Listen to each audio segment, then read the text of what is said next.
तो आज स्टार्ट करते हैं सबसे पहले एंगुलर क्वांटिटीज से। एंगुलर क्वांटिटीज में सबसे पहले हमारे पास जो क्वांटिटी इन्वॉल्व होती है that is angular displacement. What is angular displacement? Angular displacement को आप ये भी कह सकते हैं कि angular displacement is a plane angle और उसको रिप्रेजेंट किसे किया जाता है? थीटा से। एंगुलर डिस्प्लेसमेंट है क्या? लेट्स से हमारे पास एक बॉडी किसी भी कर्व पाथ में मूव कर रही हो। इस कर्व पाथ की अगर बात की जाए तो इसका सेंटर लेट से O है और इसका जो रेडियस है दैट इज R। तो अगर एक बॉडी मूव करती है from point A to B, तो पॉइंट A टू B हमारे पास ये जो लेंथ होती है इसको हम नाम देते हैं आर्क लेंथ का या लेंथ ऑफ द आर्क, और रिप्रेजेंट इसको किया जाता है S से या L से। O टू A ये भी रेडियस है, O टू B ये भी रेडियस है। तो इन दोनों लाइंस के इन बिटवीन जो एंगल बनता है at the centre of a curve path, that angle is called angular displacement. तो angular displacement is basically angle subtended at a centre of a circular path और a curve path between two radii, कि दो जो radii हैं उनके in between बनने वाला angle ये एंगुलर डिस्प्लेसमेंट कहलाता है।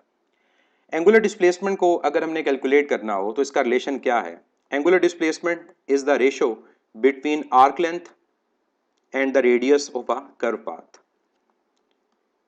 कि जो कर्व पाथ हमारे पास है उसमें आर्क लेंथ s को अगर डिवाइड कर दिया जाए रेडियस r से तो हमारे पास एंगुलर डिस्प्लेसमेंट की वैल्यू कैलकुलेट हो जाती है।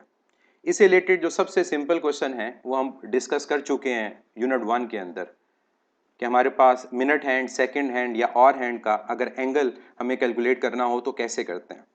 यहाँ पर मैं आपको एंगुलर डिस्प्लेसमेंट का एक और रिलेशन भी बता दूं कि अगर हमारे पास एंगुलर डिस्प्लेसमेंट को कैलकुलेट करना हो और जो डाटा गिवन हो वो in terms of angular velocity और टाइम गिवन हो, तो तब रिलेशन यूज होगा एंगुलर वेलोसिटी टाइम्स टाइम। तो इन दोनों का जो प्रोडक्ट होगा that will B angular displacement. और ये मैं रेफरेंस आपको बता दूं, ये फार्मूला कहाँ से आया? ये फार्मूला आया है S is equal to VT।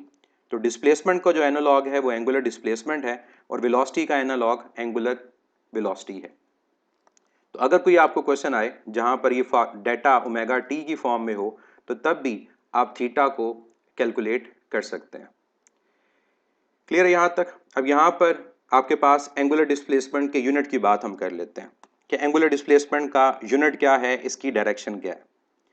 Angular displacement के ऐसा यूनिट की बात करें और ये टॉपिक भी हमारा इस यूनिट का है, दैट इज रेडियन, जिसको हम रिप्रेजेंट करते हैं RAD से।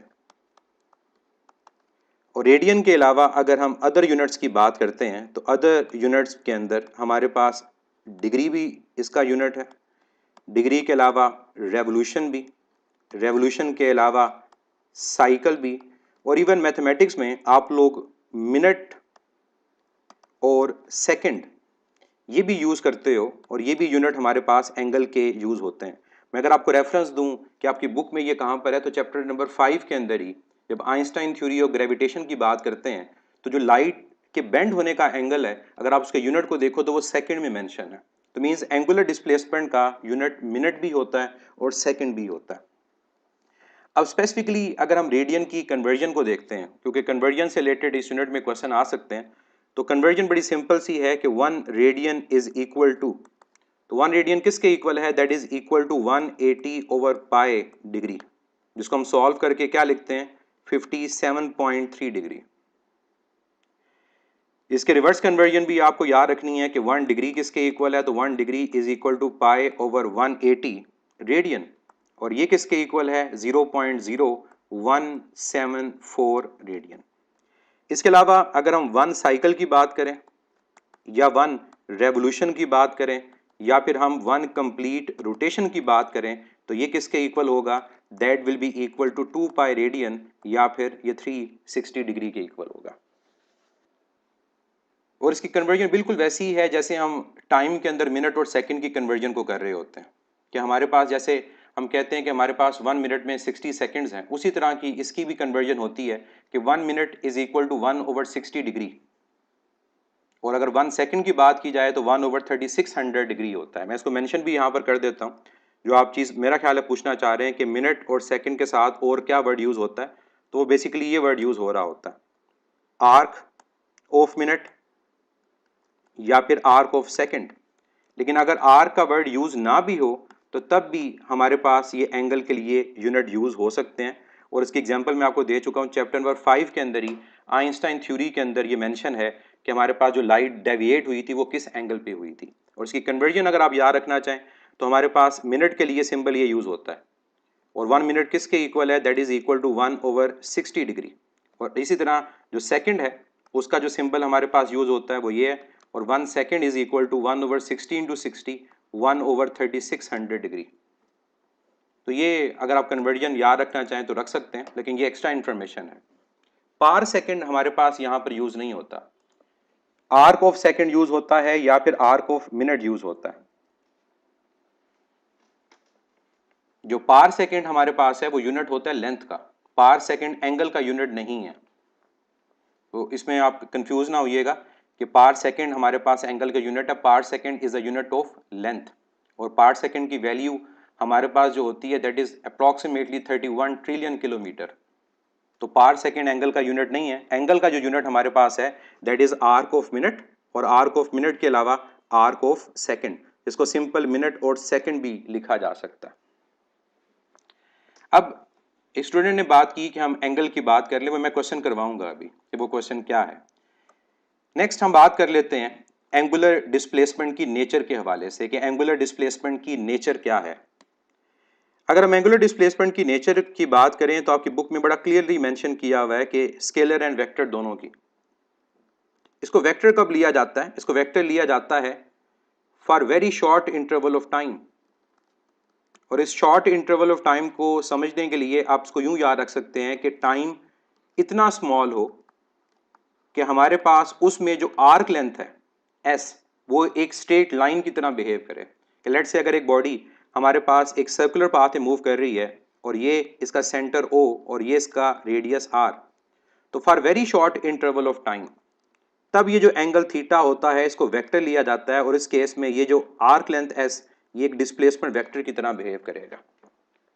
तो तब हम कहते हैं कि ये क्वांटिटी क्या है, ये वेक्टर क्वांटिटी है। अदरवाइज एंगल को क्या लिया जाता है, स्केलर लिया जाता है। तो अगर कोई एमसीक्यू आता है कि एंगुलर डिस्प्लेसमेंट इज आ, तो वो साथ कंडीशन लाजमी लिखेगा for very short interval of time. तो for very short interval of time हम क्या आंसर देंगे, it is a vector quantity. और अगर ये वेक्टर क्वांटिटी है तो ऑब्वियसली इसकी डायरेक्शन भी होगी। अब डायरेक्शन के हवाले से एक पॉइंट याद रखें कि जितनी भी एंगुलर क्वांटिटीज होती हैं, चाहे एंगुलर डिस्प्लेसमेंट है, एंगुलर वेलोसिटी है, एंगुलर एक्सेलेरेशन है, टॉर्क है, एंगुलर मोमेंटम है, जितनी भी एंगुलर क्वांटिटीज हैं हमारे पास तमाम की जो डायरेक्शन होती है वो along the axis of rotation होती है। कि जिस एक्सिस के अलोंग बॉडी रोटेट कर रही होगी एंगुलर डिस्प्लेसमेंट उसके अलोंग होगी।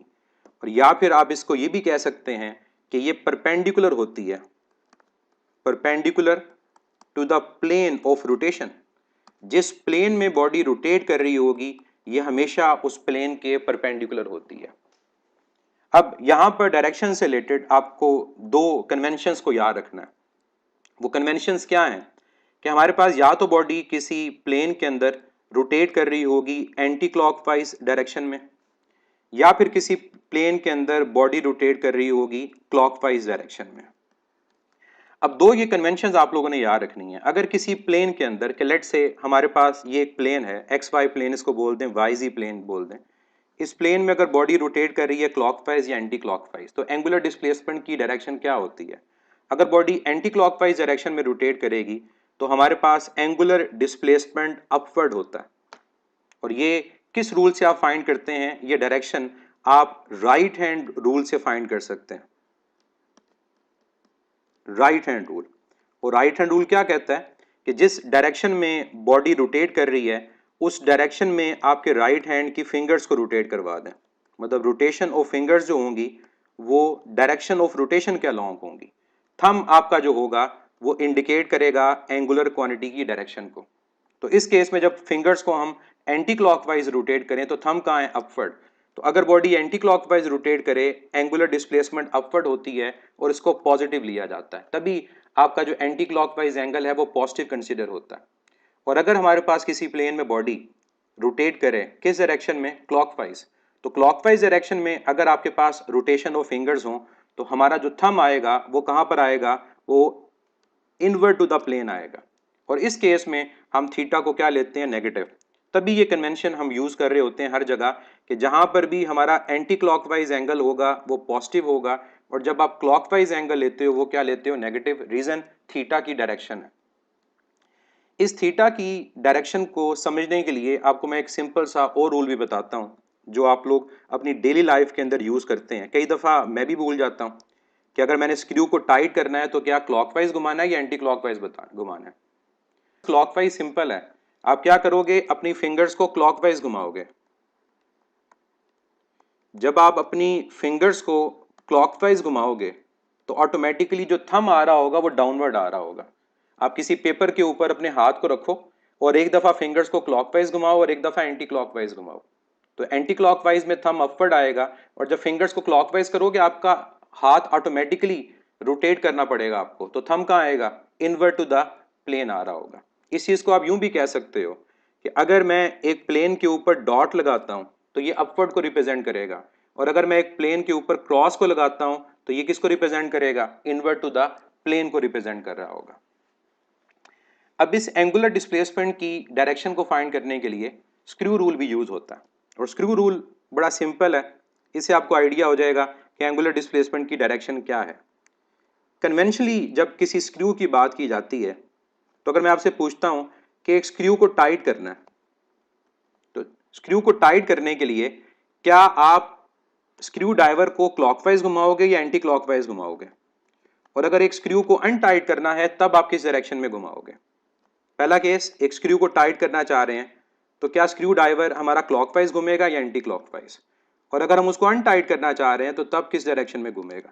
स्क्रू को टाइट करने के लिए क्लॉकवाइज, बिल्कुल ऐसा ही है, और यही हमारा राइट हैंड रूल है तमाम एंगुलर क्वांटिटीज के लिए। जब स्क्रू टाइट होता है तो स्क्रू कहाँ मूव कर रहा होता है, इनवर्ट टू द प्लेन, और आप सब जानते हैं कि स्क्रू तभी टाइट होगा जब वो किस डायरेक्शन में घूमेगा, क्लॉकवाइज। इसका मतलब ये हुआ कि अगर बॉडी क्लॉकवाइज घूमे तो हमारे पास जो एंगुलर डिस्प्लेसमेंट की डायरेक्शन होती है वो क्या होती है, इनवर्ट टू द प्लेन होती है। और जब स्क्रू को अनटाइट करना होगा तो अनटाइट करते हुए स्क्रू कहां मूव करता है, अपवर्ड। ये एंगुलर डिस्प्लेसमेंट की डायरेक्शन है, और इस केस में आप स्क्रू को क्या घुमा रहे होते हो, आप एंटी क्लॉकवाइज डायरेक्शन में घुमा रहे होते हो। तो एंटी क्लॉकवाइज डायरेक्शन में जब बॉडी घूमेगी तो अनटाइट होगा, इसका मतलब एंगुलर डिस्प्लेसमेंट क्या है, अपवर्ड है। तो ये एक स्क्रू रूल है जो आप लोग यूज करते हैं तमाम एंगुलर क्वांटिटीज के लिए। मैं यहां पर ये पॉइंट क्लियर कर दूं कि स्क्रू रूल सिर्फ और सिर्फ एंगुलर डिस्प्लेसमेंट के लिए यूज नहीं होता। ये स्क्रू रूल हमारा तमाम एंगुलर क्वांटिटीज की डायरेक्शन को एक्सप्लेन करने के लिए यूज होता है। और यहां से हमें यह भी पता चलता है कि जो एंगुलर डिस्प्लेसमेंट है वो एक्सिस ऑफ रोटेशन के अलोंग है, या आउटवर्ड टू द प्लेन या फिर इनवर्ट टू द प्लेन। तो ये चीजें हैं जो एंगुलर डिस्प्लेसमेंट के हवाले से आपको याद रखनी है। इसमें क्वेश्चन के जो चांसेस हैं सिंपल होंगे, theta is equal to s over r, आप इजीली उसको सॉल्व करके रिजल्ट को फाइंड कर सकते हैं। बस ख्याल रखना है यूनिट का, कि जब आप theta is equal to s over r का रिलेशन यूज कर रहे होंगे तो अगर आपके पास एस की वैल्यू सेंटीमीटर में है तो आर की वैल्यू भी सेंटीमीटर में, अगर एस की वैल्यू मीटर में तो आर की वैल्यू मीटर में, तो ऑटोमेटिकली जो आपका आंसर आएगा वो किस में आएगा, वो रेडियन में आएगा। तो यूनिट्स अगर आप सही सब्स्टिट्यूट नहीं करेंगे तो आपका आंसर इनकरेक्ट हो जाएगा। एंगुलर डिस्प्लेसमेंट के बारे में अगर मैं एक आपको चीज रिमाइंड करवाना चाहूँ डायमेंशंस और यूनिट के बारे में, तो आप क्या स्टेटमेंट यूज करेंगे एंगुलर डिस्प्लेसमेंट के बारे में, कि एंगुलर डिस्प्लेसमेंट वो क्वांटिटी है जिसका यूनिट और डायमेंशंस दोनों होते हैं। एंगुलर डिस्प्लेसमेंट वो क्वांटिटी है जिसका यूनिट होता है, डायमेंशन नहीं होती। ये एंगुलर डिस्प्लेसमेंट वो क्वांटिटी है जिसकी हमारे पास डायमेंशन तो होती है, यूनिट नहीं होता। क्या ऑप्शन आपके पास यहाँ करेक्ट होगी, और क्या एंगुलर डिस्प्लेसमेंट हमारे पास ऐसी क्वांटिटी है जिसका ना यूनिट है ना डायमेंशन है। बिल्कुल आंसर सही आप लिख दे रहे हैं, और ये चीज अब मैं यहाँ मेंशन भी कर रहा हूँ कि एंगुलर डिस्प्लेसमेंट वो क्वांटिटी होती है जिसकी डायमेंशन नहीं होती, ये डायमेंशन लेस क्वांटिटी है। लेकिन अगर यूनिट की बात करें तो इसका यूनिट एग्जिस्ट करता है, तो no dimension but having unit. तो अगर कभी कोई क्वेश्चन आता है कि उस क्वांटिटी को आइडेंटिफाई करें जिस क्वांटिटी का यूनिट तो है लेकिन डायमेंशन नहीं है, तो दैट इज एंगुलर डिस्प्लेसमेंट, या फिर एंगल आप कह सकते हो। और कई दफा इसकी डायमेंशन को यूं लिखा जाता है L L-1, और एल माइनस वन का मतलब क्या है, एल पावर जीरो। और जब किसी सिंबल की पावर को जीरो लिखा जाता है तो उसका मतलब क्या है, वो डायमेंशनलेस क्वांटिटी है। एक और चीज मैं अगर आपसे पूछूं, किसी ऐसी क्वांटिटी का नाम बताएं जिसकी ना डायमेंशन है ना यूनिट है। किसी ऐसी क्वांटिटी का नाम बताएं जिसका ना यूनिट है ना डायमेंशन है। बिल्कुल, तो इसको अगर हम सिंपल लिखें, आप लोगों के आंसर बिल्कुल ठीक हैं। हर वो फिजिकल क्वांटिटी जो रेशो है, रेशो के बारे में क्या कहा था हमने कि सिमिलर क्वांटिटीज डिवाइड होती हैं, चाहे वो स्ट्रेन हमारे पास है, चाहे वो मैकेनिकल एडवांटेज है, चाहे एफिशिएंसी है, चाहे करंट गेन है। रेशो अगर कोई हमारे पास फिजिकल क्वांटिटी होगी तो वो डायमेंशनलेस भी होगी, यूनिटलेस भी होगी। तो यहां से क्या कहेंगे, क्या एंगुलर डिस्प्लेसमेंट जो है ये रेशो की एग्जांपल है? क्या एंगुलर डिस्प्लेसमेंट रेशो की एग्जांपल है? तो आंसर होगा no. Angular displacement is not a ratio, क्योंकि एंगुलर डिस्प्लेसमेंट का यूनिट एग्जिस्ट करता है, और जो रेशो होती है उसका ना यूनिट होता है ना डायमेंशन होती है। चलते हैं नेक्स्ट एंगुलर क्वांटिटी की तरफ। नेक्स्ट एंगुलर क्वांटिटी जो हमारे सिलेबस के अंदर है, that is angular velocity. Angular velocity के अलावा इसको एंगुलर स्पीड भी कहा जाता है। एंगुलर स्पीड के अलावा इसको हम जब ऑसिलेशंस को डिस्कस करेंगे तो इसको एंगुलर फ्रीक्वेंसी भी कहा जाता है, और इसका सिंबल हमारे पास क्या होता है, omega. What is angular velocity? Angular velocity को बिल्कुल उसी तरह से डिफाइन किया जाता है जैसे आप वेलोसिटी को डिफाइन कर रहे होते हो। वेलोसिटी को आप क्या डिफाइन करते हो, rate of change of displacement. तो जब आपने एंगुलर वेलोसिटी को डिफाइन करना होगा तो आप क्या कहोगे, आप कहोगे rate of change of angular displacement. तो इसकी जो डेफिनेशन वो हमें बता रही है कि ये क्या चीज है,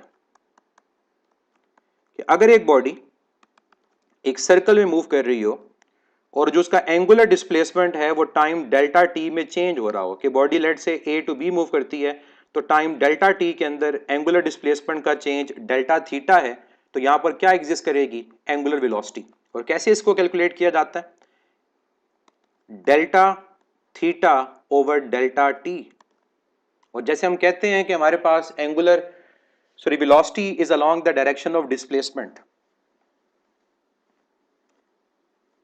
तो यहां पर भी हम क्या कह रहे होंगे, यहां पर भी हम कह रहे होंगे कि angular velocity is along the direction of angular displacement. Angular velocity का इसके अलावा रिलेशन क्या होता है, अब इसके रिलेशंस को आपने याद रखना है ताकि क्वेश्चन अगर आपके पास कोई आए तो सॉल्व कर सकें। इसका रिलेशन हमारा अब ये भी होगा, थीटा ओमेगा टी था तो ओमेगा किसके इक्वल है, थीटा ओवर टी के। ठीक है, इसके अलावा इस रिलेशन को कैसे लिखा जाता है ये समझिएगा, कि अगर एक बॉडी वन कंप्लीट रोटेशन करती है तो हम क्या कहते हैं कि वन कंप्लीट रोटेशन में थीटा कितना होता है, 2 पाई।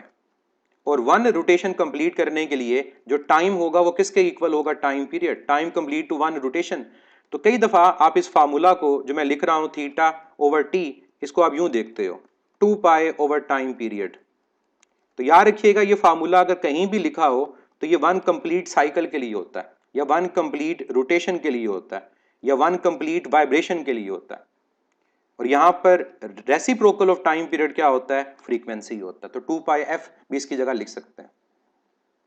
एंगुलर वेलोसिटी का इसके अलावा क्या रिलेशन होता है, एंगुलर वेलोसिटी का इसके अलावा रिलेशन होता है in terms of tangential velocity. अब यहाँ टेंजेंशियल वेलोसिटी को मैं क्लियर कर दूं कि व्हाट इज टेंजेंशियल वेलोसिटी। जब एक बॉडी एक सर्कल में रोटेट करती है तो उसकी लीनियर वेलोसिटी जो होती है that is along the tangent, और ये जो वेलोसिटी है अलोंग द टेंजेंट लीनियर, इस लीनियर वेलोसिटी को कहा जाता है टेंजेंशियल वेलोसिटी। और याद रखिएगा ये जो टेंजेंशियल वेलोसिटी हमारे पास है ये किसके अकॉर्डिंग हो रही होती है, ये बेसिकली इस पाथ के अकॉर्डिंग हो रही होती है, ये डायरेक्शन डिफाइन करती है। नेक्स्ट हमारे पास इसका फार्मूला क्या है, omega v t over r हो गया। इसको जब हम रिलेट करते हैं एंगुलर और लीनियर फॉर्म के अंदर, कि लेट से अगर आपसे पूछा जाए कि what is the relation between linear and angular velocity, तो लीनियर और एंगुलर वेलोसिटी के दरमियान रिलेशन का मतलब होता है कि आपने टेंजेंशियल वेलोसिटी को और ओमेगा को रिलेट करना होता है। अब यहां पर क्वेश्चन पूछा जाता है कि हमारे पास क्या tangential velocity r cross omega होता है या टेंजेंशियल वेलोसिटी का फार्मूला ओमेगा क्रॉस r होता है, या फिर ये दोनों करेक्ट है? बिल्कुल इसका जो आंसर आप लोग दे रहे हैं बीटा वो करेक्ट है कि ये ओमेगा क्रॉस r होता है, ये r क्रॉस ओमेगा नहीं होता। तो अगर दोनों रिलेशन में से हमसे पूछा जाए कि कौन सा रिलेशन करेक्ट है, तो ये रिलेशन इनकरेक्ट है और जो करेक्ट फॉर्म इसकी आती है वो ओमेगा क्रॉस r आती है। और इसकी जो सिंपलेस्ट रीजन है वो क्या है, वो डायरेक्शन है कि जब आप ओमेगा क्रॉस r लेंगे तो उसका रिजल्टेंट v के लॉन्ग आएगा जो करेक्ट होगा। तो अगर हम इसको उल्टा कर देंगे r क्रॉस ओमेगा तो इसकी डायरेक्शन रिवर्स हो जाती है जो इनकरेक्ट है।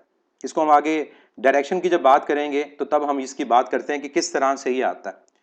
इसी चीज को जब स्केलर फॉर्म में लिखा जाता है तो स्केलर फॉर्म में इसका जो रिजल्ट बनेगा वो क्या बनेगा, v is equal to r omega.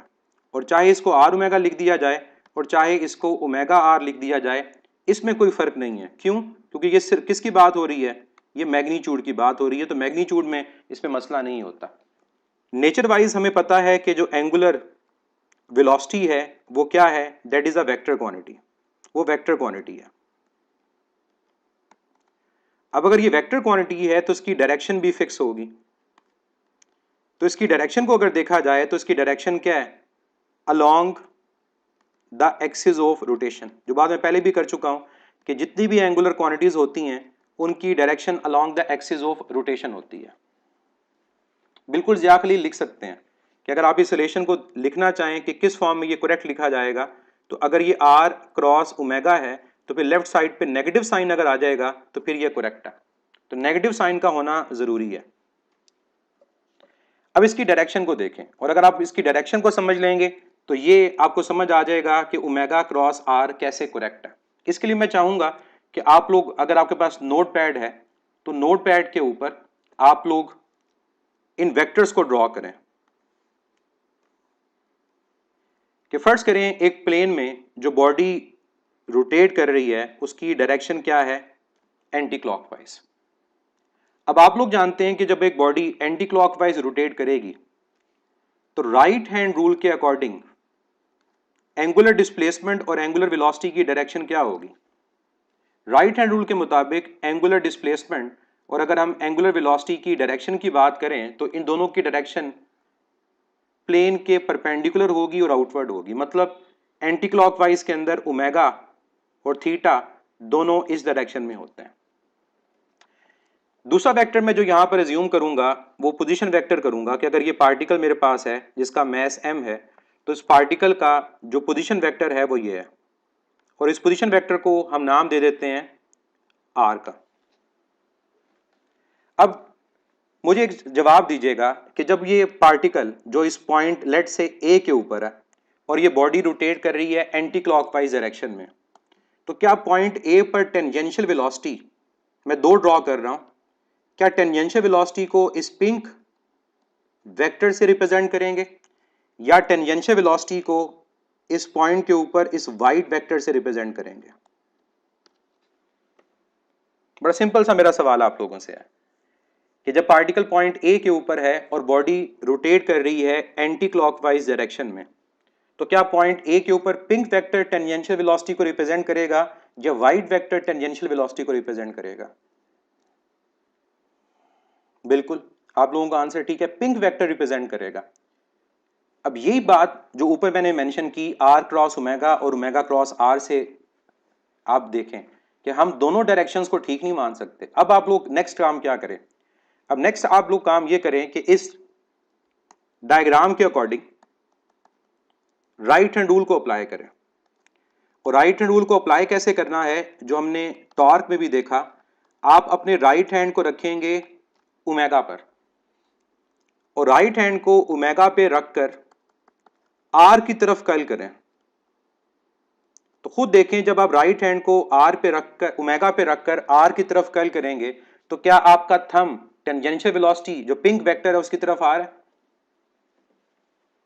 Right hand को रखें कहां पर, ओमेगा पर, और राइट हैंड को कर्ल करें टुवर्ड्स सेकंड वेक्टर आर, तो क्या जो थंब है वो पिंक वेक्टर की तरफ आ रहा है। इस चीज को ऑब्जर्व करें। और दूसरी प्रैक्टिस ये करें कि आप आर पर राइट हैंड को रखें और ओमेगा की तरफ कर्ल करें। सेकंड ये भी चेक करें कि आर पर राइट हैंड को रखें और ओमेगा की तरफ अपने हाथ को कर्ल करें, तो क्या आपका थंब पिंग वेक्टर की तरफ आ रहा है या नहीं आ रहा। तो जिनको भी ये डाउट हो कि हमारे पास ओमेगा क्रॉस आर करेक्ट है या आर क्रॉस ओमेगा करेक्ट है, वो इस राइट हैंड रूल को अप्लाई करके इजीली चेक कर सकते हैं कि क्या हमारे पास ओमेगा क्रॉस आर करेक्ट है या आर क्रॉस ओमेगा करेक्ट है। इस चीज को हम एक और तरह से भी समझ सकते हैं कि अगर आपको यहां पर डाउट कोई है तो मैं आपको एक और तरह से इसको समझाता हूं। हम लोग एक्सिस के बारे में जानते हैं कि हमारे पास एक्सिस कौन कौन से हैं। लेट्स से ये एक्स एक्सिस है, ये वाई एक्सिस है, ये जी एक्सिस है। तो जो जी के ऑपोजिट होगा नेगेटिव जी, जो वाई के ऑपोजिट होगा नेगेटिव वाई, और जो एक्स के ऑपोजिट होगा वो नेगेटिव एक्स। और आपको पता है कि हर एक एक्सिस के साथ उसके साथ एक यूनिट वेक्टर एसोसिएट करता है। एक्स के लॉन्ग अगर आपके पास आई है तो नेगेटिव एक्स के लॉन्ग नेगेटिव आई है। अगर वाई के लॉन्ग जे है तो नेगेटिव वाई के लॉन्ग नेगेटिव जे है। अगर जी के लॉन्ग आपके पास के है तो नेगेटिव जी के लॉन्ग क्या है, नेगेटिव के है। अब जो मैंने वेक्टर ड्रॉ किए थे ओमेगा और आर को, उन वेक्टर्स को यहां ड्रॉ करें। जो ओमेगा मैंने ड्रॉ किया था वो जे के लॉन्ग किया था, और जो मैंने आर को ड्रॉ किया था वो मैंने एक्स के लॉन्ग किया था। ऐसा ही है। अगर मैं आपसे यहां पर पूछूं कि अगर ओमेगा अलोंग वाई एक्सिस है और आर अलोंग एक्स एक्सिस है तो टेंजेंशियल वेलोसिटी किस एक्सिस के अलोंग है, क्या आंसर आप लोग देंगे। अगर ओमेगा जे के अलोंग है और आर एक्स के अलोंग है तो जो टेंजेंशियल वेलोसिटी है वेक्टर वो किस एक्सिस के अलोंग होगा, जी या नेगेटिव जी। बिल्कुल आंसर सबका ठीक है, नेगेटिव जी। अब ये चीज आपको क्लियर होगी, नेगेटिव जी।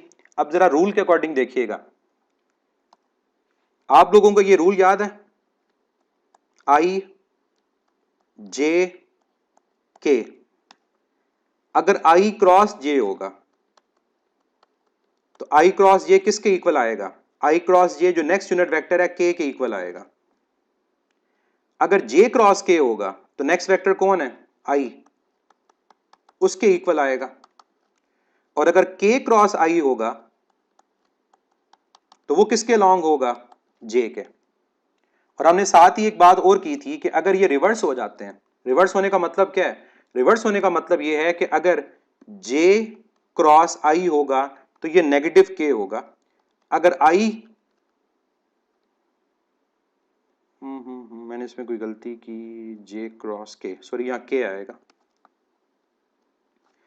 और अगर यहां पर मैं ये लिखता हूं कि मेरे पास जे क्रॉस के होगा तो वो नेगेटिव आई आएगा, और इसी तरह अगर आई क्रॉस के होगा तो हमारे पास वो किसके इक्वल आएगा, नेगेटिव जे के। अब जरा इस चीज को अप्लाई करके देखें। जो हमने वेक्टर ड्रॉ किए थे ओमेगा क्रॉस आर, इसमें ओमेगा किसके लॉन्ग है, जे के लॉन्ग। इसमें आर किसके लॉन्ग है, इसमें आर आई के लॉन्ग है।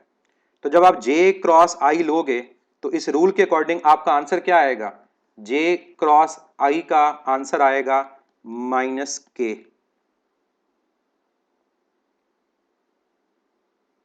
तो क्या चीज ये क्लियर हो गई कि हमारे पास जो ओमेगा क्रॉस आर होगा वही हमें एग्जैक्ट डायरेक्शन बताएगा टेंजेंशियल वेलोसिटी की। और अगर हम गलती से आर क्रॉस ओमेगा ले लेंगे तो हमारी डायरेक्शन क्या हो जाएगी, वो गलत हो जाएगी।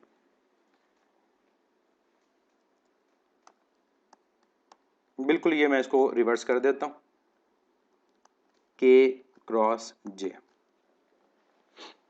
तो ये पॉइंट आपको क्लियर हो गया कि हम क्यों ओमेगा क्रॉस आर लेते हैं और आर क्रॉस ओमेगा नहीं लेते। और इससे रिलेटेड अगर क्वेश्चन आता है वेक्टर्स की फॉर्म में तो आप उसका इजीली आंसर दे सकते हो कि आपको अगर वो एक्सिस दे दे तो एक्सिस के साथ आप यूनिट वेक्टर मेंशन कर दें, आपको रिजल्टेंट वेलोसिटी की डायरेक्शन का आइडिया हो जाएगा।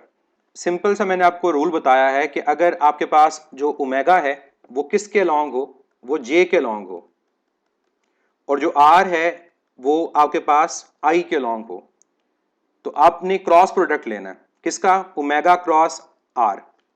ओमेगा आपके पास जे के लॉन्ग है, आई के लॉन्ग है, तो रूल के मुताबिक अगर तो आई क्रॉस जे होता तो के आता, लेकिन अगर हम रिवर्स चलेंगे जे क्रॉस आई तो फिर आपका आंसर क्या होगा, वो के नहीं आएगा, फिर आपका आंसर क्या आएगा, माइनस के। तो यही आपका आंसर आया कि जो टेंजेंशियल वेलोसिटी है वो माइनस के लॉन्ग हो सकती है, वो एट अ टाइम दो डायरेक्शंस नहीं रख सकती, वेक्टर की एक टाइम पर एक डायरेक्शन होती है। क्लियर? तो ये जस्टिफिकेशन भी है कि क्यों हम ओमेगा क्रॉस आर लेते हैं, क्योंकि ओमेगा क्रॉस आर लेने से ही डायरेक्शन ठीक आएगी, आर क्रॉस ओमेगा से बॉडी की रोटेशन रिवर्स हो जाएगी। और साथ ही साथ हमें ये क्वेश्चन की तरफ भी लेकर जाता है कि अगर हमारे पास वेक्टर की फॉर्म में कोई क्वेश्चन आएगा तो हम उसको किस तरह से सॉल्व कर सकते हैं। तीनों आपस में परपेंडिकुलर होंगी और नजर भी आ रहा है, ये एंगल भी आपके पास कितना है 90, ये एंगल भी कितना है 90 और ये एंगल भी 90 है, ये तीनों म्यूचुअली परपेंडिकुलर हैं। तो म्यूचुअली परपेंडिकुलर अगर हैं तो जो मैंने टॉर्क में बात की थी वो यहां भी आप कर सकते हो कि अगर आपको कहा जाए कि वीटी का और ओमेगा का डॉट प्रोडक्ट क्या होगा, जीरो, क्योंकि परपेंडिकुलर है। वीटी का और आर का डॉट प्रोडक्ट क्या होगा, जीरो। और इसकी रीजन क्या है, इसकी रीजन ये है कि इन वेक्टर्स के दरमियान एंगल 90 डिग्री है।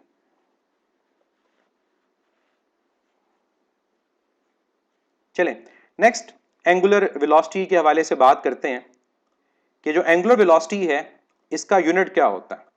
एंगुलर वेलोसिटी के अगर हम एसआई यूनिट की बात करें तो इसका SI unit radian per second है।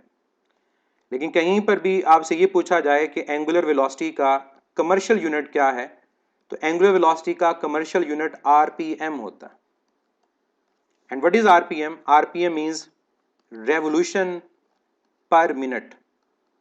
अब कई क्वेश्चंस ऐसे होंगे जहां पर आपको रेडियन पर सेकंड को आरपीएम में कन्वर्ट करना पड़ेगा, तो ये कन्वर्जन बड़ी सिंपल सी है, मैं यहां पर आपको करवा देता हूं कि कैसे इसको कन्वर्ट करना है। कि लेट्स से अगर कहीं पर यूनिट लिखा हुआ है आरपीएम, कि 1 आरपीएम में कितने रेडियन पर सेकंड होते हैं, तो आपको पता है कि एक रेवोल्यूशन में कितने रेडियन, एक रेवोल्यूशन में 2 पाई रेडियन, और एक मिनट में कितने सेकंड्स, 60 सेकंड्स। तो 2 पाई ओवर 60 क्या रिजल्ट आ जाएगा, ये pi by 30 radian per second के इक्वल आ जाएगा। तो कभी भी अगर किसी क्वेश्चन में आपके पास ओमेगा का यूनिट आरपीएम लिखा हो तो आपने सिंपली उस आरपीएम को कन्वर्ट कर लें, या उसकी जगह डायरेक्ट क्या लिख दें, pi by 30 radian per second. ये आरपीएम की कन्वर्जन है। इसके रिवर्स भी याद रखिएगा, इसके रिवर्स फिर क्या होगा कि 1 radian per second is equal to 30 over pi revolution per minute. और ये जरूरी है आपको कन्वर्जन आना, क्योंकि क्वेश्चंस के अंदर आरपीएम की फॉर्म में मेंशन होता है तो हमें कन्वर्ट करना पड़ता है। अभी क्वेश्चन भी हम करेंगे तो वहां पर भी आपको अगर ये कन्वर्जन याद होगी तभी आप उसको इजीली सॉल्व कर सकते हैं। अगर हम बात करते हैं कि एंगुलर वेलोसिटी के या एंगुलर स्पीड के या एंगुलर फ्रीक्वेंसी के अदर यूनिट्स क्या हैं, तो अदर यूनिट्स के अंदर इसमें डिग्री पर सेकंड भी यूज हो रहा होता है, डिग्री पर सेकंड के अलावा रेवोल्यूशन पर सेकंड भी यूज हो रहा होता है, इसके अलावा साइकिल पर सेकंड और जो भी हमारे पास यूनिट बन सकते हैं वो यूज हो सकते हैं। तो कन्वर्जन अगर इनकी करनी पड़े तो आप इसको भी इजीली कन्वर्ट कर सकते हैं। बिल्कुल बनीन, अगर बॉडी एंटी क्लॉकवाइज रोटेट कर रही है थीटा पॉजिटिव है, और अगर क्लॉकवाइज रोटेट कर रही है तो थीटा नेगेटिव है। और same goes for omega, omega के केस में भी ऐसा ही होगा। जब हम डिग्री की बात कर रहे होते हैं तो पाई को 180 लिया जाता है, और जब हम रेडियन की बात कर रहे होते हैं तो फिर आप पाई की वैल्यू को 3.14 ले रहे होते हैं। अगर डिग्री होगा तो पाई की जगह क्या लिखेंगे, 180, और अगर आपके पास साथ रेडियन है तो निशानी ये है कि आप उसकी जगह 3.14 या 22/7 को लिख रहे होते हैं। मैं आपको अगर इसकी एग्जांपल दूं तो ऊपर जब आपने रेडियन की कन्वर्जन को डिस्कस किया था, इधर देखें ये कन्वर्जन, तो यहां पर हमारे पास क्या है, रेडियन है, तो यहां पाई की वैल्यू क्या पुट कर रहे हो आप, 3.14, तब जाकर आपके पास आंसर क्या आ रहा है, 57.3 डिग्री। तो जब हम रेडियन की कन्वर्जन को कर रहे होते हैं तो पाई की वैल्यू को हमें 3.14 सब्स्टिट्यूट करना होता है। आप क्यों कहते हो कि 2 पाई रेडियन और 360 डिग्री इक्वल है, क्योंकि अगर आप पाई की जगह 180 पुट कर दोगे तो 360 degree is equal to 360 degree आपके पास आ जाएगा।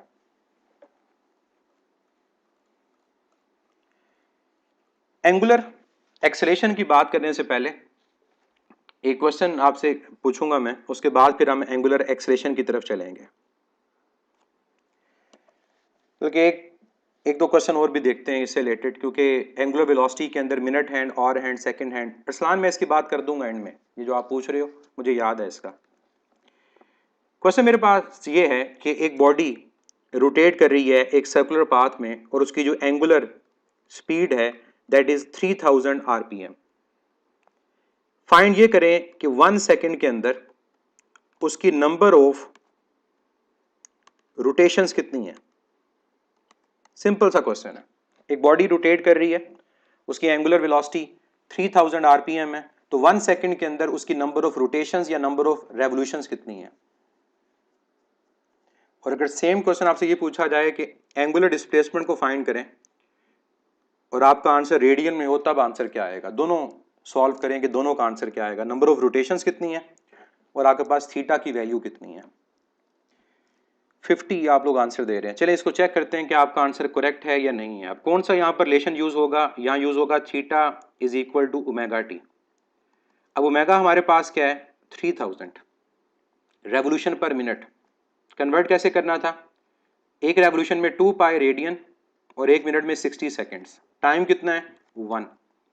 तो अगर आप इसको सॉल्व करते हैं, ये जीरो आपके पास कैंसिल होगा, 6 इंटू 5 30, तो 6 इंटू 50 300, तो 50 इंटू 2 पाई ये आ जाएगा 100 पाई, और यूनिट इसका क्या होगा रेडियन। तो रेडियन में ये आएगा 100 पाई।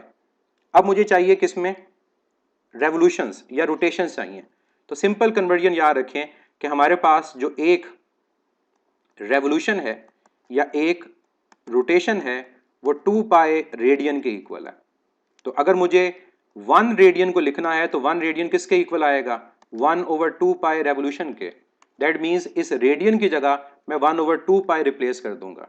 तो जब मैं रिप्लेस करूंगा इसको तो थीटा इक्वल आ जाएगा 100 पाई और साथ आ जाएगा 1/2 पाई, और अब यूनिट क्या आ गया रेवोल्यूशन। तो पाई कैंसिल, 100/2 50 रेवोल्यूशन आपका आंसर है। इस चीज को आप डायरेक्ट भी कर सकते थे कि यहीं पर आप इसको मिनट की जगह किस में कन्वर्ट कर लेते सेकंड में, तो डायरेक्ट आपके पास पर सेकंड वैल्यू फाइंड हो जाती। क्लियर है। अब इसी क्वेश्चन को मैं आगे कंटिन्यू करूंगा, बल्कि सेपरेट कर देते हैं क्वेश्चन। अब क्वेश्चन को समझना है। हमारे पास एक बॉडी एक सर्कुलर पाथ में रोटेट कर रही है और उसकी जो टेंजेंशियल वेलोसिटी है दैट इज 25 सेंटीमीटर पर सेकंड। एक बॉडी एक सर्कुलर पाथ में रोटेट कर रही है और टेंजेंशियल वेलोसिटी कितनी है 25 सेंटीमीटर पर सेकंड। उस सर्कुलर पाथ का जो रेडियस है वो है 10 सेंटीमीटर। तो फाइंड करें कि 1 सेकंड के अंदर उसकी टोटल एंगुलर डिस्प्लेसमेंट की वैल्यू क्या है। चाहे एंगुलर डिस्प्लेसमेंट बोल दूं या फिर अगर मैं नंबर ऑफ रोटेशंस कहना चाहूं या रेवोल्यूशन तब भी हो सकता है। एक बॉडी एक सर्कुलर पाथ में रोटेट कर रही है और उस सर्कुलर पाथ के अंदर उसकी जो टेंजेंशियल वेलोसिटी वो गिवन है 25 सेंटीमीटर पर सेकंड। उसका जो रेडियस हमारे पास है दैट इज 10 सेंटीमीटर। तो फाइंड करें कि 1 सेकंड के अंदर उसकी एंगुलर डिस्प्लेसमेंट की वैल्यू क्या है। अब आपको एक ऐसा रिलेशन रिक्वायर्ड है जिसमें v, t और r आता हो। जी 2.5 रेडियन जो आंसर है बिल्कुल करेक्ट है। अब देखें ये कैसे सॉल्व हुआ। हमें पता है कि हमारे पास जो थीटा का फार्मूला है उसमें ओमेगा तो आता है, s is equal to we t, तो theta is equal to omega into t. अब हमारे रिलेशन के अंदर ओमेगा नहीं है, लेकिन हम जानते हैं कि अगर वी टी और आर होगा तो ओमेगा को रिप्लेस किया जा सकता है। तो थीटा की जगह पर क्या आ जाएगा वी टी ओवर आर, क्योंकि वी होता है आर ओमेगा, तो ओमेगा क्या हो गया वी टी ओवर आर और साथ मल्टीप्लाई क्या हो गया टाइम। अब यहाँ सिंपल वैल्यूज पुट करें। वी टी की वैल्यू क्या है 25, यूनिट में कन्वर्ट नहीं कर रहा क्योंकि ऊपर भी सेंटीमीटर रेडियस भी सेंटीमीटर, ये कैंसिल हो जाएगा सेंटीमीटर, और टाइम कितना है 1, तो 25 डिवाइड बाई 10 2.5 और यूनिट क्या होगा रेडियन। तो आप लोग ये फार्मूला नोट कर सकते हैं कि थीटा को कैलकुलेट करने के लिए आपका relation v t over r भी यूज हो सकता है। तो कहीं पर भी अगर ये रिलेशन लिखा हो v t over r into t, तो ये किसको रिप्रेजेंट करेगा, ये एंगुलर डिस्प्लेसमेंट को रिप्रेजेंट कर रहा होगा। एक सवाल मेरा आपसे है, आप लोग घड़ी को देखते हैं, घड़ी लेट से आपके पास है जिसके 3 हैंड्स हैं, hour hand, minute hand, second hand. 1 RPM आपकी क्लॉक के अंदर किस हैंड की स्पीड होती है? 1 आरपीएम।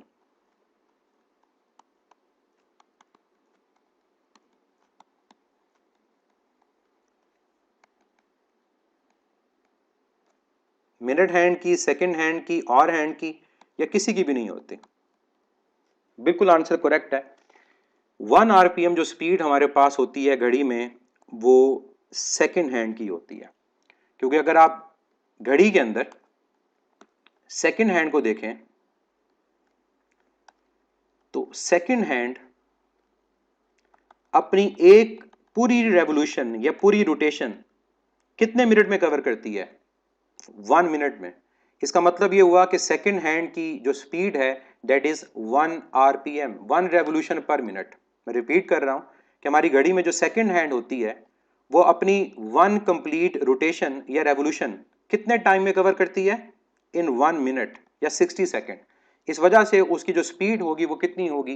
वो 1 आरपीएम होगी। तो डायरेक्ट अगर कोई भी ये पूछा जाए तो आपको पता होना चाहिए कि 1 आरपीएम सेकंड हैंड की स्पीड होती है।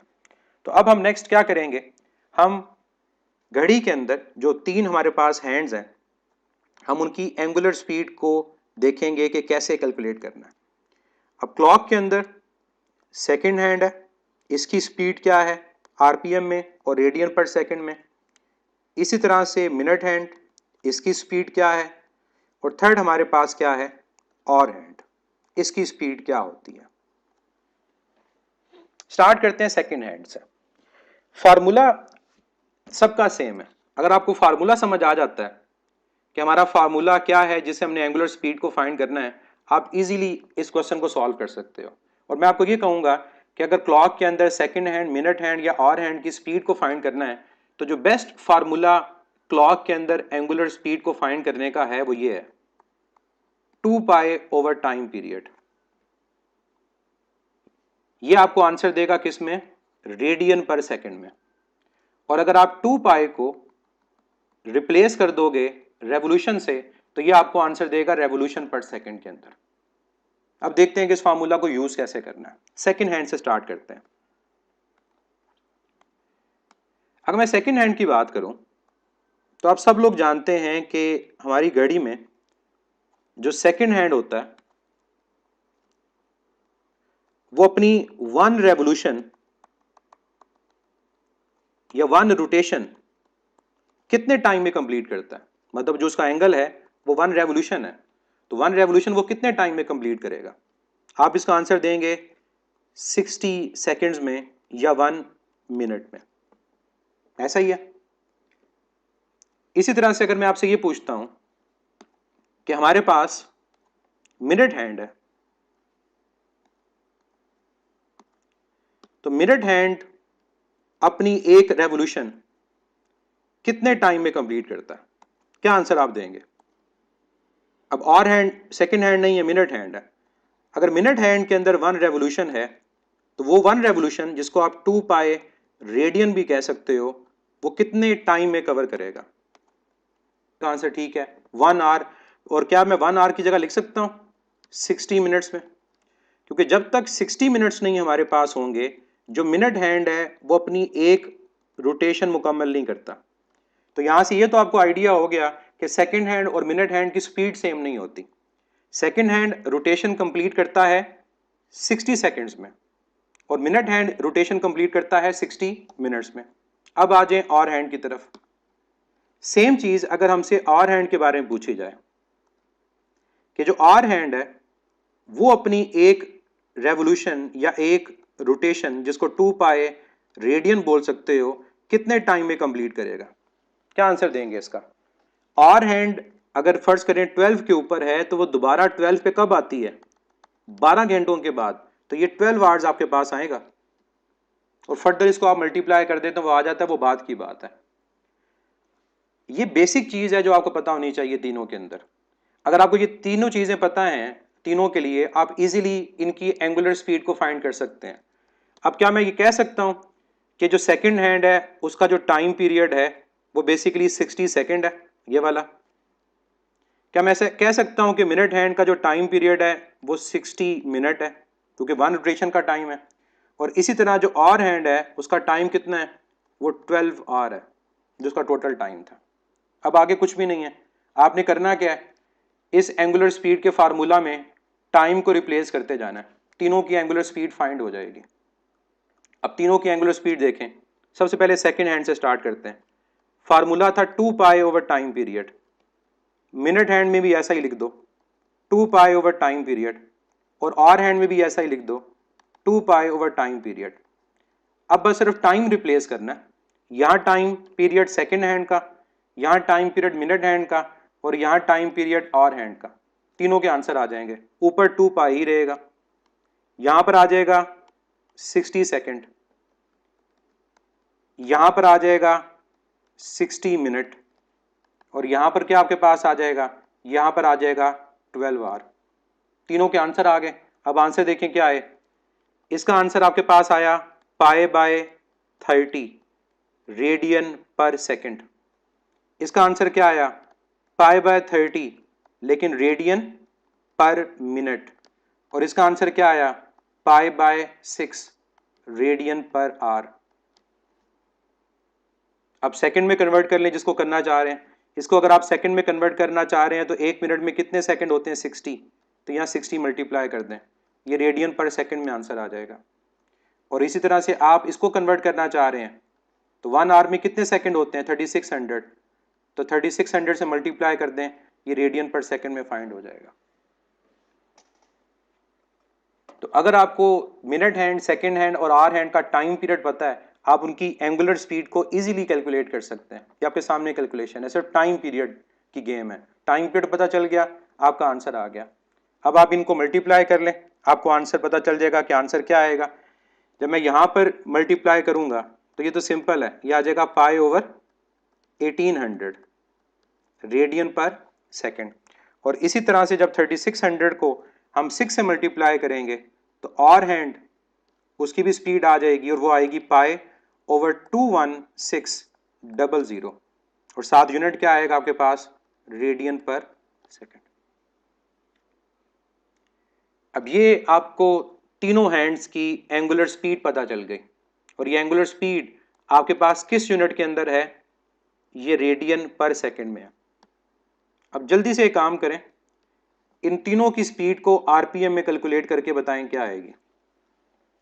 ये तो कैलकुलेशन आ गई रेडियन पर सेकंड में, आरपीएम में कैलकुलेट करें क्या आएगा। चलें अब मैं आपको आंसर बता देता हूं इसका क्या है। आंसर फाइंड करने से पहले सिंपल शॉर्टकट देख लें क्या है।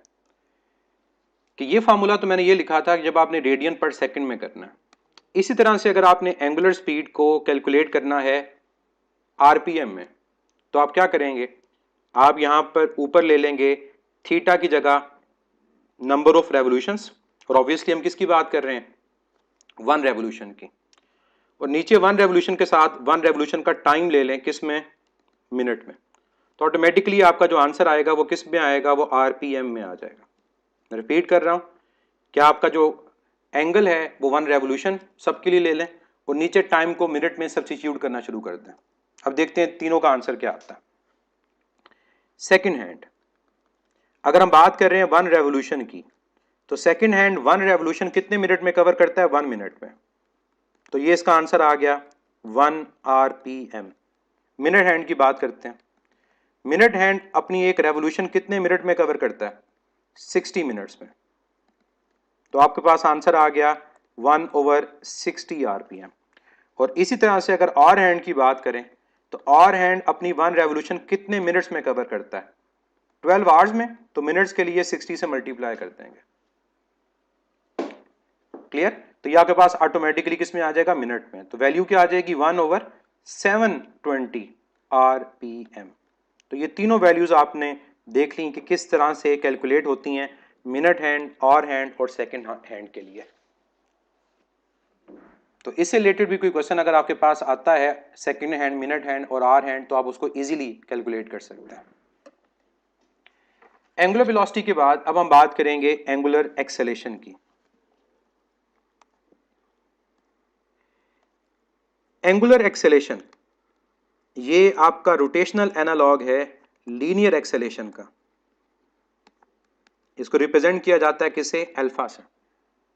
और यहां पर एक मैं पॉइंट स्पेसिफिकली बता दूं कि एंगुलर एक्सेलेरेशन सिर्फ और सिर्फ नॉन यूनिफॉर्म सर्कुलर मोशन में होती है। इस यूनिट के एंड के अंदर मैं आपको डिफरेंस बताऊंगा कि यूनिफॉर्म सर्कुलर मोशन और नॉन यूनिफॉर्म सर्कुलर मोशन में कौन कौन से वेरिएबल्स हैं और कौन से वेरिएबल्स नहीं हैं। लेकिन ये बात याद रखिएगा कि ऑब्वियसली सिस्टम एक्सेलेरेट कर रहा है, तो अगर एक्सेलेरेट कर रहा है तो ये यूनिफॉर्म मोशन नहीं है। Angular acceleration is only discuss for non uniform circular motion. जब बॉडी एक्सेलेरेट कर रही होती है तब यूज होगा। एंगुलर एक्सेलेरेशन है क्या? Angular acceleration is rate of change of angular velocity। इसका मतलब जब हमारे पास बॉडी की एंगुलर वेलोसिटी या एंगुलर स्पीड चेंज हो रही होती है विद रिस्पेक्ट टू टाइम, तभी हमारे पास एंगुलर एक्सेलेरेशन एग्जिस्ट करती है। इसको अगर हम कैलकुलेट करना चाहें तो कैसे कैलकुलेट करेंगे? इसका रिलेशन हमारे पास आएगा alpha is equal to delta omega over delta t. अब जिस तरह आप कहते थे ना एक्सेलेरेशन के अंदर कि एक्सेलेरेशन की डायरेक्शन चेंज इन वेलोसिटी के अलोंग होती है, इसी तरह एंगुलर एक्सेलेरेशन की direction change in angular velocity के अलोंग होती है, डेल्टा ओमेगा के अलोंग, ओमेगा के अलोंग नहीं होती। आप कहते हैं कि वेलोसिटी इंक्रीज करेगी तो एक्सेलेरेशन वेलोसिटी के पैरेलल होगी, वेलोसिटी डिक्रीज करेगी तो एक्सेलेरेशन एंटी पैरेलल होगी। यहां भी वही बात है, अगर ओमेगा इंक्रीज कर रहा होगा तो ओमेगा और अल्फा पैरेलल होंगे, और अगर ओमेगा डिक्रीज कर रहा होगा तो ओमेगा और अल्फा एंटी पैरेलल होंगे। तो alpha is always in the direction of change in angular velocity. इसके अलावा अल्फा का क्या रिलेशन होता है? इसके अलावा अल्फा को हम टेंजेंशियल एक्सेलेरेशन की फॉर्म में लिखते हैं, और टेंजेंशियल एक्सेलेरेशन भी तभी इन्वॉल्व होगी जब नॉन यूनिफॉर्म मोशन है। अगर बॉडी की नॉन यूनिफॉर्म मोशन नहीं है, यूनिफॉर्म मोशन है, तो टेंजेंशियल एक्सेलेरेशन जीरो होती है। इसके अलावा अल्फा का फार्मूला टॉर्क से भी आता है, टॉर्क होता है आई अल्फा। तो अल्फा किसके इक्वल आएगा? अल्फा टॉर्क और मूवमेंट ऑफ इनर्शिया की रेशो के इक्वल आएगा। तो ये रिलेशन हमारे पास है एंगुलर एक्सेलेरेशन के। एक और चीज यहां पर इस रिलेशन से मैं आपको बता दूं, जो अल्फा का रिलेशन है, यहां से हम ये लिखते हैं कि tangential acceleration is equal to r alpha. और अगर इसको भी वेक्टर फॉर्म में लिखा जाए तो वेक्टर फॉर्म में इसको क्या लिखा जाएगा? A t is equal to alpha cross r. जैसे वहां पर कहा था कि क्या रिलेशन होता है लीनियर और एंगुलर क्वांटिटी में, तो यहां ये रिलेशन है लीनियर और एंगुलर एक्सेलेरेशन का। एंगुलर एक्सेलेरेशन अल्फा और जो लीनियर एक्सेलेरेशन है वो क्या है? वो टेंजेंशियल है।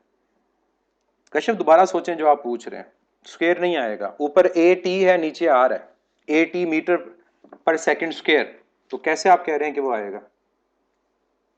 ठीक है, दोबारा एक दफा देखें, स्क्वायर नहीं आता।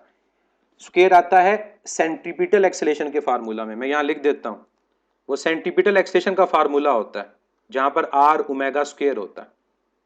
जो टेंजेंशियल एक्सेलेरेशन हमारा फार्मूला होता है वो क्या होता है? वो आपके पास आर अल्फा होता है। ये डिफरेंस याद रखिएगा कि जो टेंजेंशियल एक्सेलेरेशन होती है that is in non uniform circular motion, कि अगर हमारे पास एक बॉडी की टेंजेंशियल जो स्पीड है वो चेंज हो रही है, कि लेट्स से एक बॉडी कर्व पाथ में मूव करती है, शुरू में उसकी वेलोसिटी 20 मीटर पर सेकंड है, 2 सेकंड के बाद 30 मीटर पर सेकंड हो जाती है, तो तब वहां पर टेंजेंशियल एक्सेलेरेशन एग्जिस्ट करेगी। स्टार्ट में बता दिया था कि मैं यूनिफॉर्म और नॉन यूनिफॉर्म सर्कुलर मोशन का डिफरेंस बताऊंगा, वहां पर आपको क्लियर हो जाएगा। इधर मैं सिर्फ आपको इतना बता देता हूं, याद रखिएगा कि जब बॉडी सर्कल में रोटेट कर रही होती है तो सेंट्रीपिटल एक्सेलेरेशन डायरेक्शन को रिप्रेजेंट कर रही होती है, और टेंजेंशियल एक्सेलेरेशन टेंजेंशियल स्पीड की मैग्नीट्यूड को रिप्रेजेंट करती है। ये कंफ्यूजन आप दूर कर लें कि अगर हमारे पास बॉडी की डायरेक्शन चेंज हो रही है तो तब भी टेंजेंशियल एक्सेलेरेशन होगी। डायरेक्शन चेंज होने का ताल्लुक सेंट्रीपिटल एक्सेलेरेशन से होता है और मैग्नीट्यूड चेंज होने का ताल्लुक टेंजेंशियल एक्सेलेरेशन से होता है। ये टॉर्क वाला फार्मूला आपने टॉर्क के रिलेशन में लिखा था, आप उसको लगता है भूल गए हैं। ये टॉर्क का फार्मूला होता है, torque is equal to I alpha. तो alpha is equal to torque over moment of inertia. तो ये रिलेशन याद रखिएगा एंगुलर एक्सेलरेशन के कि कहाँ पर कौन सा यूज होना है। यूनिट की अगर हम बात करें तो यूनिट हमारे पास अगर ऐसा ही पूछा जाए तो ऐसा यूनिट क्या होगा, ऐसा unit will be radian per second square. और रेडियन पर सेकंड स्क्वायर के अलावा अगर अदर यूनिट्स की बात करें तो हमारे पास इसका यूनिट डिग्री पर सेकंड स्क्वायर भी यूज हो सकता है, रेवोल्यूशन पर सेकंड स्क्वायर भी यूज हो सकता है, और इसके अलावा इवन साइकिल पर सेकंड स्क्वायर या मिनट स्क्वायर कुछ भी आप लिख सकते हैं, वो यूज हो सकता है। लेकिन मेनली आप देखेंगे कि इसका यूनिट जो यूज हो रहा होगा वो radian per second square use हो रहा होगा। अब आ जाए डायरेक्शन की तरफ, जो इसकी इंपॉर्टेंट चीज है। हर एंगुलर क्वांटिटी की तरह इसकी जो डायरेक्शन है वो भी along the axis of rotation है। हर एंगुलर क्वांटिटी की तरह ये भी along the axis of rotation होगा, या अपवर्ड होगा या डाउनवर्ड होगा। बिल्कुल ज़्यादा शायद वन रोटेशन या वन रेवोल्यूशन या वन साइकिल एक ही चीज होती है। अब एक और चीज याद रखिएगा डायरेक्शन के बारे में कि क्या एंगुलर एक्सेलेरेशन हमेशा एंगुलर वेलोसिटी के अलोंग होता है, तो आंसर होगा no. Angular acceleration is along the direction of delta omega. Omega के सिर्फ अलोंग नहीं होता। एक्सियल एक्सेलेरेशन और एंगुलर एक्सेलेरेशन सेम चीज होती है। जो अलोंग एक्सिस क्वांटिटीज होती हैं उनको एक्सियल बोलते हैं, जो अलोंग टेंजेंट होती हैं उनको टेंजेंशियल बोलते हैं, और जो अलोंग रेडियस होती हैं उनको रेडियल बोलते हैं। इससे रिलेटेड मैंने एक वीडियो अपलोड भी की हुई है कि कौन कौन सी क्वांटिटीज एंगुलर हैं, कौन सी टेंजेंशियल हैं, कौन सी एक्सियल है, खास तौर पे सर्कुलर मोशन के अंदर। अब यहां पर दो केसेस हैं, जब ओमेगा इंक्रीज हो रहा होगा और जब ओमेगा डिक्रीज हो रहा होगा। स्पीड बढ़ रही है और स्पीड कम हो रही है, और दोनों केसेस में मैं मोशन ले लेता हूं एक ही, कि बॉडी रोटेट कर रही है किस डायरेक्शन में, इन एंटी क्लॉकवाइज डायरेक्शन। अगर ओमेगा इंक्रीज हो रहा हो और बॉडी रोटेट कर रही है एंटी क्लॉकवाइज डायरेक्शन में, according to right hand rule omega upward होगा, और ओमेगा चाहे डिक्रीज कर रहा हो तब भी omega along the axis of rotation होगा, और कहां होगा, वो अपवर्ड ही होगा। इसका मतलब ये है कि चाहे ओमेगा इंक्रीज करे चाहे ओमेगा डिक्रीज करे, ओमेगा की डायरेक्शन चेंज नहीं होती, वो along the axis of rotation ही रहती है। लेकिन अल्फा के बारे में क्या कहेंगे, जब ओमेगा इंक्रीज हो रहा होगा तो आपके पास एंगुलर एक्सेलेरेशन जो होगी वो ओमेगा के अलोंग होगी, मतलब ओमेगा और अल्फा ये दोनों पैरेलल होंगे।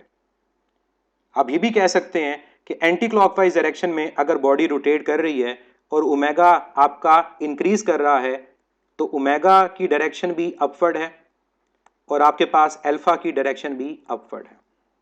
लेकिन अगर ओमेगा डिक्रीज कर रहा होगा तब क्या होगा अल्फा, तब ओमेगा तो उसी डायरेक्शन में रहेगा लेकिन अल्फा एक्सेलेरेशन नेगेटिव हो जाएगी और उसके एंटी पैरेलल हो जाएगी। यानी अगर बॉडी की मोशन एंटी क्लॉकवाइज ही है लेकिन अब उसका ओमेगा डिक्रीज कर रहा है तो ओमेगा तो रूल के अकॉर्डिंग अपवर्ड ही रहेगा, लेकिन अब अल्फा अपवर्ड नहीं होगा, उसके अगेंस्ट चला जाएगा और डाउनवर्ड, और तब कहते हैं ये नेगेटिव एंगुलर एक्सेलेरेशन है। इसमें जो बेस्ट एग्जांपल हमारे पास आती है वो आती है फैन की। जब आप फैन को स्विच ऑन करते हैं तब ओमेगा इंक्रीज करता है, ओमेगा और अल्फा क्या होंगे, पैरेलल।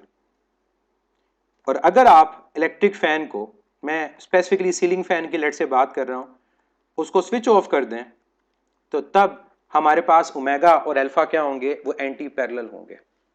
अब अगर आप जिस रूम में बैठे हुए हैं उस रूम में अगर सीलिंग फैन इंस्टॉल है तो सीलिंग फैन की रोटेशन के अकॉर्डिंग बताएं क्या ओमेगा अपवर्ड है या डाउनवर्ड है। सिर्फ ओमेगा की बात कर रहा हूं कि अगर आपके रूम में सीलिंग फैन लगा हुआ है और वो सीलिंग फैन चल रहा है तो क्या हमारे पास ओमेगा अपवर्ड है या डाउनवर्ड है। आप ये देखें कि ऑब्जर्वर किस साइड के ऊपर है, ऑब्जर्वर की साइड के अकॉर्डिंग आंसर दें। ऑब्जर्वर आप हैं, आप नीचे हैं, और अगर आप नीचे हैं तो फैन रोटेट कर रहा है एंटी क्लॉकवाइज, तो जब आप फिंगर्स को एंटी क्लॉकवाइज रोटेट करेंगे तो आपका थंब डाउनवर्ड आएगा आपकी तरफ। एक दफा दोबारा इस चीज को सोचें और आंसर दें कि आपका फैन एंटी क्लॉकवाइज अगर घूम रहा है तो ऑब्जर्वर आप हैं, ऑब्जर्वर अगर आप हैं तो आपका थंब अपवर्ड आएगा डाउनवर्ड आएगा। इसका आंसर डाउनवर्ड होगा, अपवर्ड नहीं होगा। मैं आपको ये ड्रॉ करके बता देता हूं कि फर्ज करें हमारे पास ये एक रूम की सीलिंग है और यहां पर आप खड़े हैं और आप इसको ऑब्जर्व कर रहे हैं। इस सीलिंग के साथ सीलिंग फैन अटैच है। अगर ये सीलिंग फैन रोटेट कर रहा है किस डायरेक्शन में, एंटी क्लॉकवाइज, तो आप अपने अकॉर्डिंग ये बात कर रहे हैं कि आप अपने अकॉर्डिंग अपनी फिंगर्स को एंटी क्लॉकवाइज रोटेट करेंगे। तो जब आप अपनी फिंगर्स को रोटेट करेंगे एंटी क्लॉकवाइज, तो आपका जो थंब आ रहा होगा वो किस डायरेक्शन में आ रहा होगा, वो आपकी तरफ आ रहा होगा डाउनवर्ड, अपवर्ड नहीं आएगा। इस रूल को समझें कि कैसे अप्लाई करना है कि जब आपका फैन रोटेट करेगा एंटी क्लॉकवाइज तो फैन आपके सामने है, अपने सामने रखते हुए अपनी फिंगर्स को रोटेट करेंगे एंटी क्लॉकवाइज, तो आपका थंब कहाँ आएगा, डाउनवर्ड आएगा। इसका मतलब ओमेगा की डायरेक्शन डाउनवर्ड होती है, आपकी तरफ होती है। जब आप पेपर के ऊपर एंटी क्लॉकवाइज कोई सर्कल ड्रॉ करते हैं तो थंब आपकी तरफ होता है एंटी क्लॉकवाइज में, और क्लॉकवाइज में आपसे अवे होता है। तो इसी तरह फैन अगर एंटी क्लॉकवाइज रोटेट करेगा तो थंब आपकी तरफ होगा, आपसे अवे नहीं होगा। तो फैन की रोटेशन के हवाले से याद रखिएगा कि फैन एंटी क्लॉकवाइज रोटेट करता है और हमारे पास एंगुलर वेलोसिटी की डायरेक्शन डाउनवर्ड होती है। अब दोनों केसेस में खुद अप्लाई कर लेके देख लें कि जब आप फैन को ऑन करेंगे और फैन को ऑफ करेंगे तो क्या होगा। जब आप फैन को ऑन करेंगे तो ओमेगा तो डाउनवर्ड है और ओमेगा इंक्रीज कर रहा है, आपका अल्फा भी डाउनवर्ड होगा और पॉजिटिव होगा।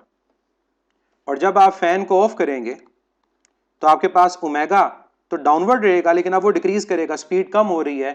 अब अल्फा डाउनवर्ड नहीं होगा, अपवर्ड होगा और क्या होगा, नेगेटिव होगा। तो ये क्वेश्चन आपने ख्याल रखना है कि अगर फैन से रिलेटेड आए, स्पेसिफिकली मैं सीलिंग फैन की बात कर रहा हूं, तो तब आपके पास ओमेगा डाउनवर्ड ही होता है, फैन एंटी क्लॉकवाइज घूमते हैं। तो उस केस के अंदर ऑन करेंगे दोनों डाउनवर्ड, ऑफ करेंगे ओमेगा तो डाउनवर्ड रहेगा लेकिन अल्फा कहां होगा, अपवर्ड। अगर मैं साथ ही साथ थीटा की बात भी कर लूं तो थीटा और ओमेगा हमेशा एक दूसरे के अलोंग होते हैं, उसमें कोई डिफरेंस नहीं होता। मेन मसला एक्सेलेरेशन का होता है, एक्सेलेरेशन या तो वेलोसिटी के अलोंग होती है या वेलोसिटी के ऑपोजिट होती है। ओमेगा डिक्रीज कर रहा है तो इससे यह पता चल सकता है कि अल्फा पॉजिटिव है या नेगेटिव है। अनलेस हमारे पास वैल्यूज ना हो, हम कैसे कह सकते हैं कि अल्फा डिक्रीज हो रहा होगा या इंक्रीज हो रहा होगा। क्लियर? तो हमें सिर्फ ये पता चलता है ओमेगा के इंक्रीज होने से कि क्या अल्फा पॉजिटिव है या फिर अल्फा नेगेटिव है। जब पंखे को चलाते हैं तो तब स्पीड शुरू में कांस्टेंट नहीं हो जाती और जब बंद करते हैं तब भी कांस्टेंट नहीं रहती, कांस्टेंट दरमियान में जाके होती है। फैन को ऑन करेंगे स्पीड बढ़ेगी, फैन को ऑफ करेंगे स्पीड कम होगी। एंगुलर एक्सेलेरेशन की बात हमने कर ली कि एंगुलर एक्सेलेरेशन हमारे पास क्या है और किन फार्मूला से हम उसको कैलकुलेट कर सकते हैं। अब इन तमाम जो हमने एंगुलर क्वांटिटीज की बात की, इन एंगुलर क्वांटिटीज के अलावा जो और भी एंगुलर क्वांटिटीज हैं वो आपके सिलेबस में नहीं है, मैं पहले बता चुका हूं, तो उनको पढ़ने की जरूरत नहीं है।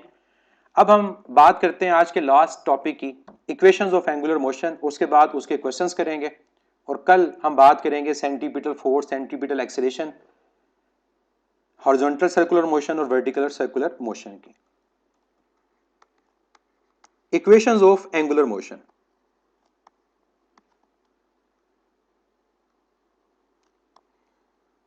इक्वेशंस ऑफ एंगुलर मोशन में सिंपली क्या करना होता है, जो लीनियर मोशन हमारे पास होती है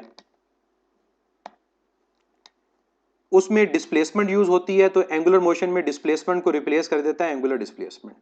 लीनियर में वेलोसिटी यूज होती है, या वेलोसिटी को रिप्लेस कर देती है एंगुलर वेलोसिटी। और हमारे पास लीनियर में एक्सेलेरेशन यूज होती है जिसको यहां रिप्लेस कर दिया जाता है एंगुलर एक्सेलेरेशन से। तो अगर मैं वही इक्वेशंस जो हमने पढ़ी थी चैप्टर नंबर 3 यूनिट नंबर 2 में, उनको एंगुलर फॉर्म में लिखता हूं तो क्या लिखूंगा। फर्स्ट इक्वेशन क्या होगी, omega F is equal to omega I plus alpha into T.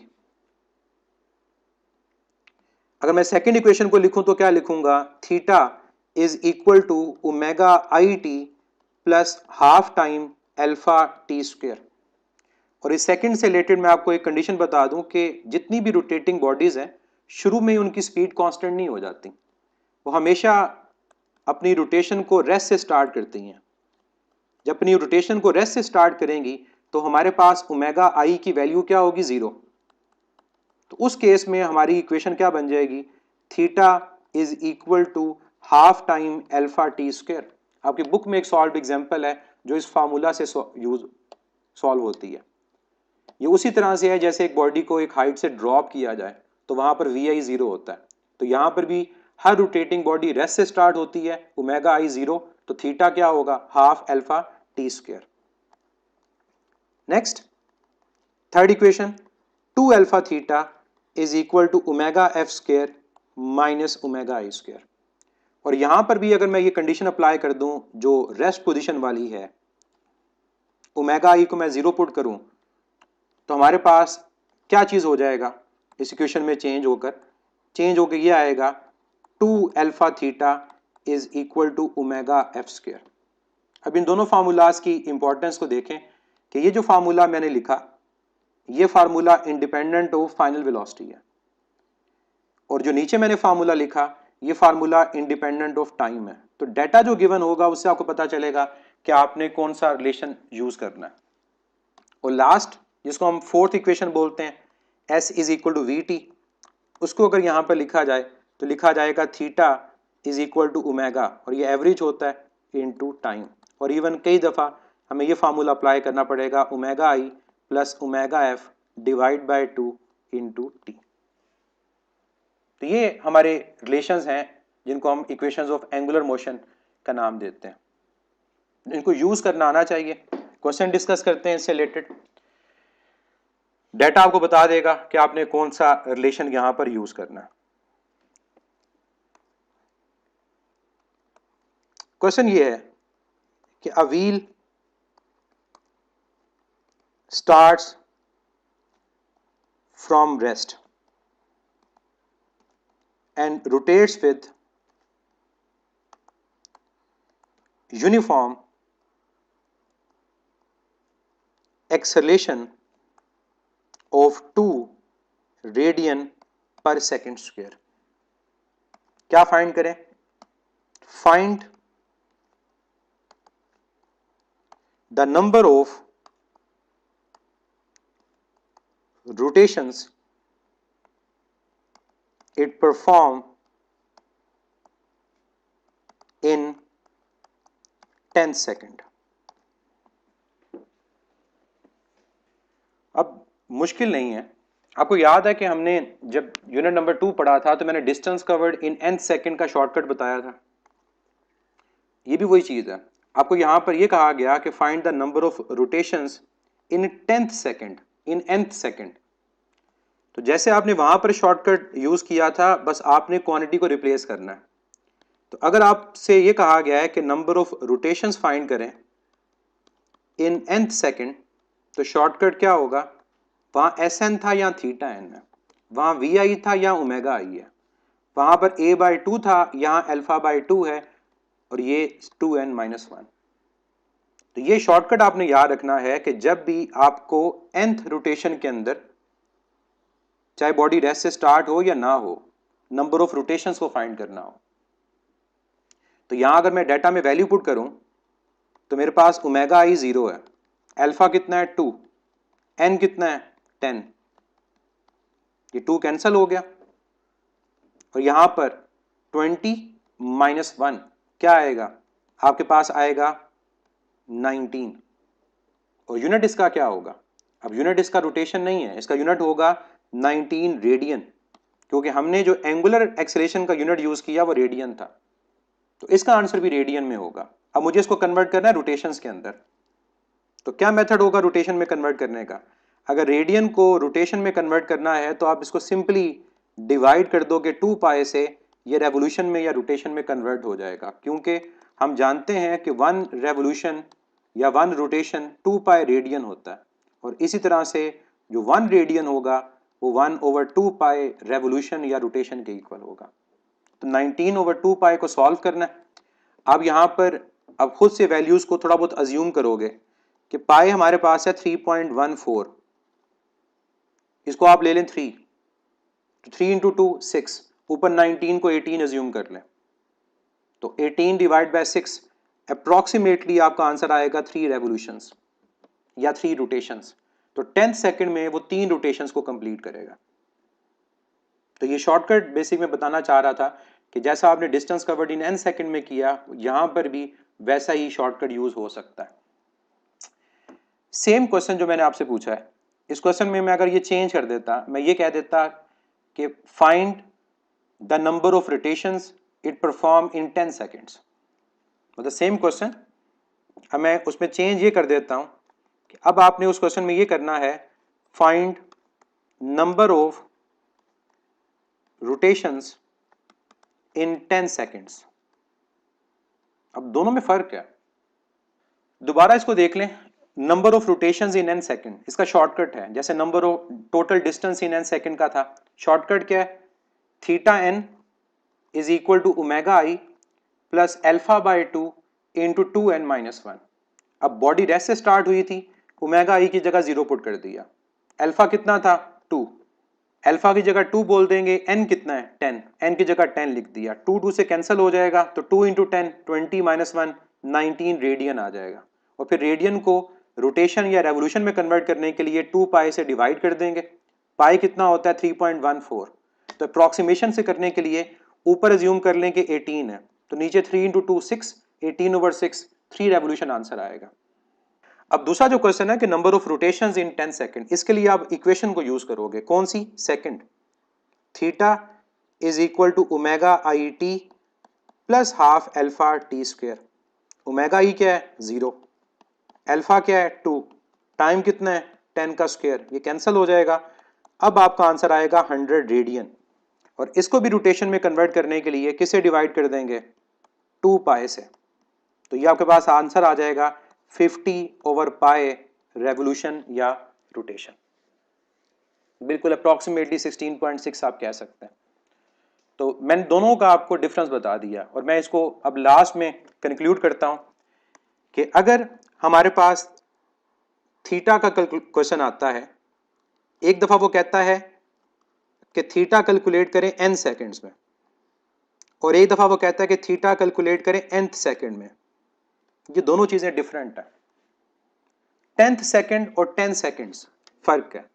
अगर n सेकंड्स में आपने कैलकुलेट करना है थीटा, आप फार्मूला यूज करोगे theta is equal to omega I T plus half alpha T square, और यहां पर जो n है वो आप किससे रिप्लेस कर रहे हो, t से। लेकिन जब आपको nth सेकंड कह दिया जाएगा, तब आपका फार्मूला क्या होगा, theta n is equal to omega I plus alpha by 2 into 2n-1, और यहां क्या होगा, ये जो n होगा वो यहां पर रिप्लेस हो रहा होगा।